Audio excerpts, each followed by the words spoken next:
ให้ความว่าขนอคำพระวันดูฮักสู้ต่อลันวรากากาเป็นตะกาสัทธากุวันกุเมืองสังเถิดยาสูให้ฟังเป็นดังหลวงสู่สาวข้าในแน่ให้วันพันล้างสาธุถึงนักสัญญาทั้งสามเสียต่อกันแม่มีพง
เขาก็เลยกินเรื่องเขาก็เลยจ่อเลยซื้อเงินคุยเดี๋ยวมันตะกาศชากันหมดทั้งสิ้น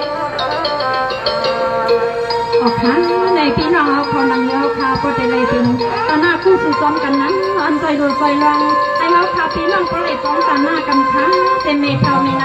พี่ไอพี่นังน้องยิงน้องใจทำปันเสียเสียนเขาขายยังให้ก็เลยเป็นตังหรือคู่สู่รวมกันค่ะ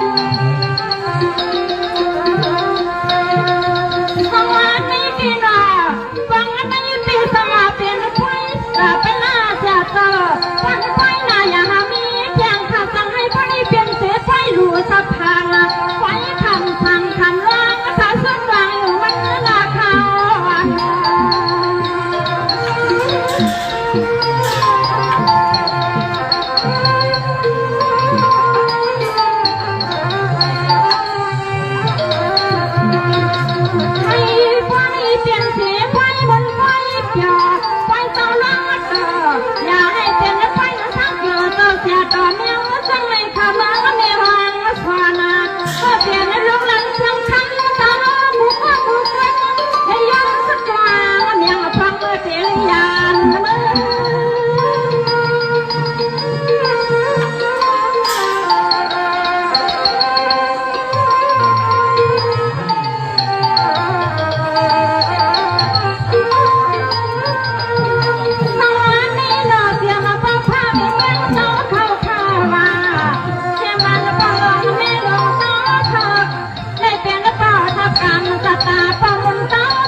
จังให้เสื้อธนา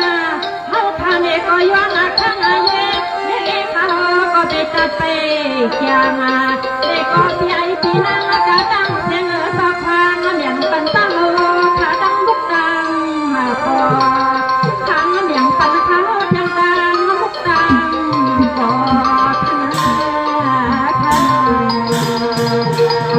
พี่น้องเดียวเขาท่านในเมืองเขาตะการสภาอันเป็นพี่น้องขาหักหน้าตาจากคนมาในงานน้องมาตังหมูในหอบสวนเรื่องเสาอันยึดอันล้วนกันที่ประการที่ย้อนไหนเมื่อในวันในเขาทายหุ่นแต่หน้าผู้สู่ตังหูตังตังกลมกันในยินหมยินกลมกูก็กูกุนเด็กใคร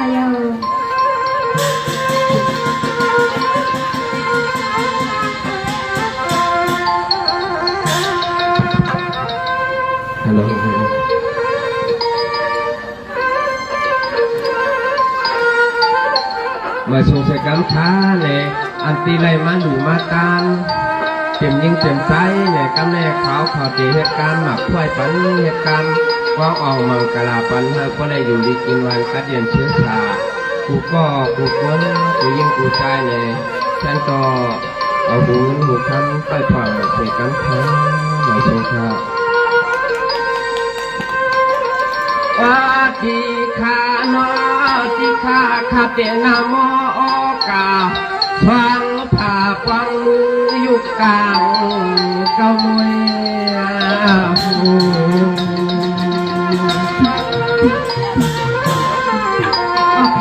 อกผ่าที่ไซลามองในยังคู่กันพี่น้องเขาเทียนวันเปียยาวเสื้อเขาเพียปล่อยประมวลตัวตัวในนางเราไปก็ประวัติไทยขึ้นมาเจริญเมื่อกินเมื่อหนูเจริญให้ผู้สู่จอมกันคู่กันนำลำเตรียมที่ไซลามองที่เจอที่ข่าวคนเช้าเนี่ยหั่งเนี่ยเฮือนเพื่อนจึงทำโกเลยมาผูกรังไว้จอมตาหงตัดเชียงคาในกว่าใจขายอนเฮือนปีตางน้องเธอเปลี่ยนเปลี่ยนลองมวนลองเชื่ออ่อนอันเมื่อเห็นปล่อย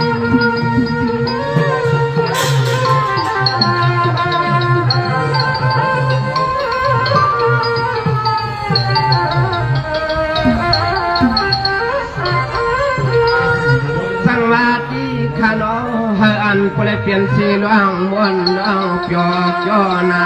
ขัดดีกวังมังกลาทั้งเปียมวนปันพี่ปันนาน้องเตรียมก็ยิงก็ใจก็หือว่าอันไรมายุกมือไว้สาธุจอมเจ้าเปลี่ยนเจ้าเฮาขึ้นเมืองนิพพานเก่าทานพุ่งกระหม่อมทนอตานโม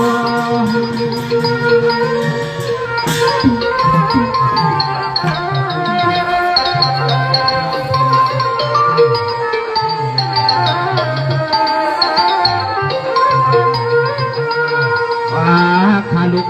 ขาลังขาใจวันไหนก็ย้อนให้เตรียมปีไอปีนางให้พอได้เย็นในรถเทกูมือกูวันเธอพอได้มีลองเขาลองเงินพูดถึงว่ามันเข้มกว้างอ่างกาเสียเตรียมปีน้องกวนกาคุณเกเขาก็ถึงเขาพอได้มีล้นมีเหลือเขา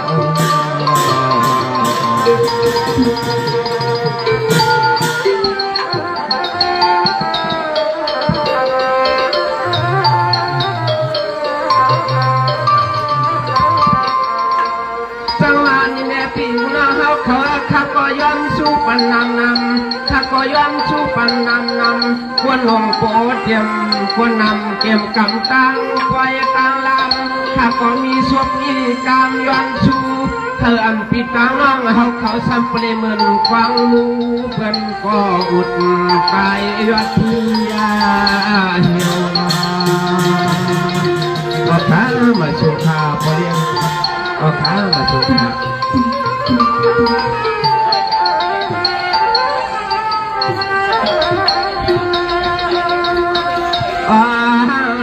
เทียมเมียเขาเมียนายเรายิงเราใจพี่ไอพี่นางกูหอกูเฮือนช้ำ ก็เลยถึงหัดไปก็มันโดยชอบก็เลยถึงหัดไปรอคันเก่าเปลี่ยนเสาคัดอียาวคาเสเลอันตอนวันไม่ไฟก็ขึ้นเก่ขึ้นมาด้วยหน้าตาปีตังน้องเลยก็จึงเฮาก็เลยเปลี่ยนน้องอันมนเสือเปียวขึ้นคำเนวัง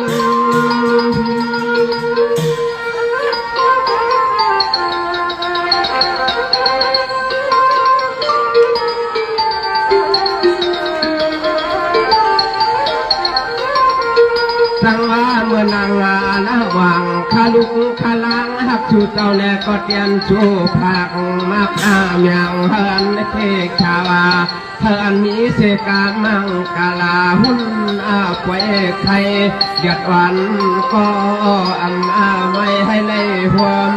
เปลี่ยนที่ใหม่ที่กลางเปียวเอากูตาย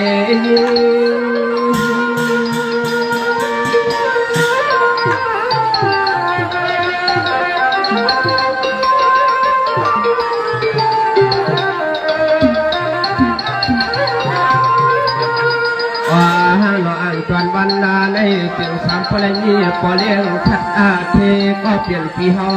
ขาใจปีสางก่อส่วนจึงสามพลมาท่าสู้ข้าเขาก็บ่เจ้าการห้องเปียวมังกาลาเธอก็จึงเธอพลเคขากลางมากมีเ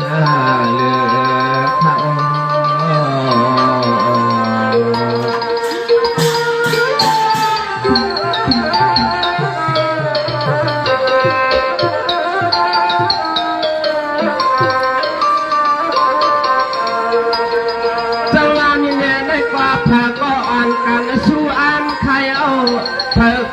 กันสู้อังมังก็ฉันเก็บตันหันมันเฮ็ดกันเขาก็มาลูมาไว้ยอสานอ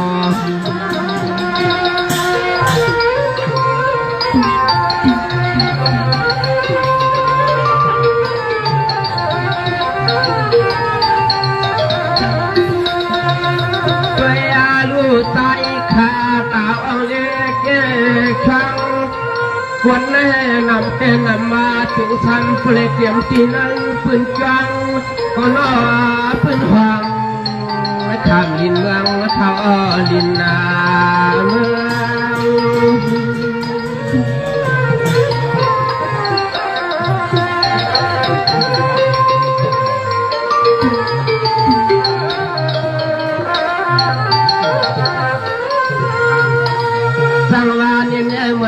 พี่น้องอันยามัวเสาอยู่เปิดกันในอำเภออำไม่เลยมนเสือสาวาพุทธยักกาเพียงไผ่พุ่นขันอนอมีก็เปลี่ยนเจ้า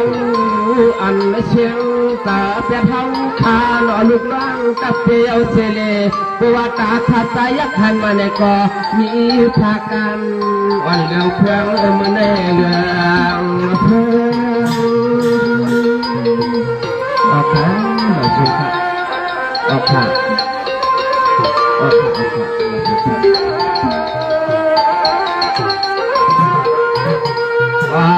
หน้าเมืองในมันนาพี่มาแคมจอยมันนาพี่มาแคมมาจอยเธอก็มาเข้าไว้เข้าลำก็เป็นเจ้าสามาก็อ่างเอาแทงมันก็นอพี่เงิน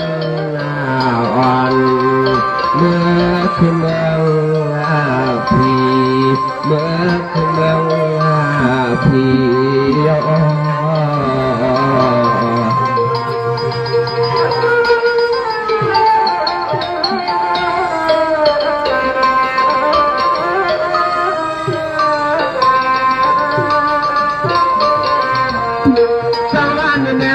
ที่นาที่มันพี่น้องเขามาลูกมาลองที่มันก็มึงก็เกี่ยงใครเอา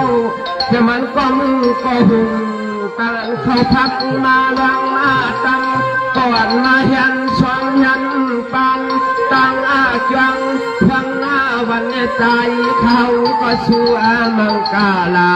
เจียมปีไอปีนางกะตังเชียงอยู่ชาเจียมปีนางช่วยอู้ทุ่งเมืองตั้งยันเขาในไม้คาสูงยังในก็จวมล้วนจวมมาเลือจวมล้วนจวมมาเลือข้านอ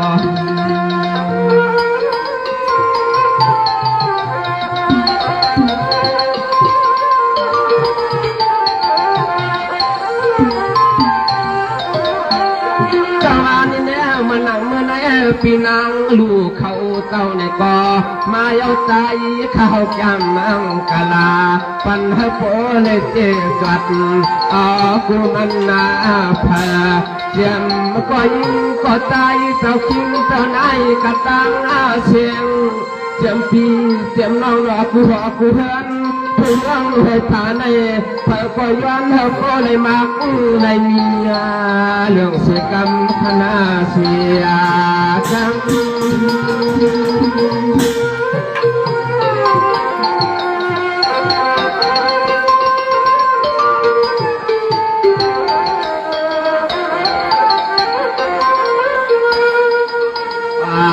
นอใจเขาก็มาตัวยันตัวยังปีตังวังเขาก็มาตัวยันตัวยังทักเปียงพิงทุ่งแน่ลีเตลีบาหลอมยักด้วยนาสูปีตังน้องนอกูก็กูกวนเอาวันสุเปีย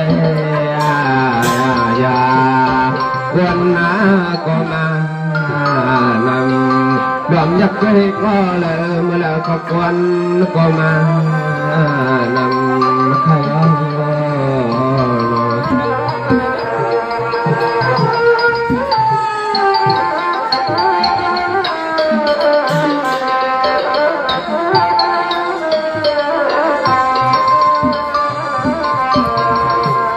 จังหวะนี้เนี่ยมันในเกล้วนสางก็มีหลังมาสู่ตรังปันคนเอาโปเตรียมกรรมคนนำเนื้อจังสู่ตรังปันเจียมยิงเตรียมใจล่อยิงล่อใจวันหน้าไงเจ้าอีกคำอันปีล้วนเอาเฮาในมาดูมาไว้ปันเมื่อยามไกลในก็ล้วนสางแต่ก็น่าชูมังกาลาปันหันเพื่อนเขนาเพียงใส่หน้าคนนาใจดีก็นี่พี่น้องนี่ก็เลยมาวัดมาเที่ยวมาลูมาร้องที่การที่จวงปล่อยสัปนาตัวเขาในวันเมื่อไหร่คนบ้านพี่น้องกันหาในการยายาวข้อกำมันคือไปเห็นหน้าใน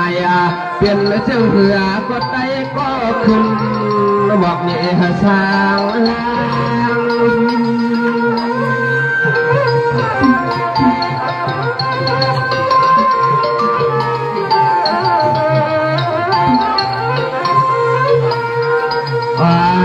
อันตอนใจขาหมอเจ้ากรรมเตะชาตำน้ำกรรมไว้เสียแล้วขึ้นไว้ปันมิสวยพอใจก็ขึ้นมวนขึ้นโลไว้ปันมิสวยพอใจก็ขึ้นหุ่นขึ้น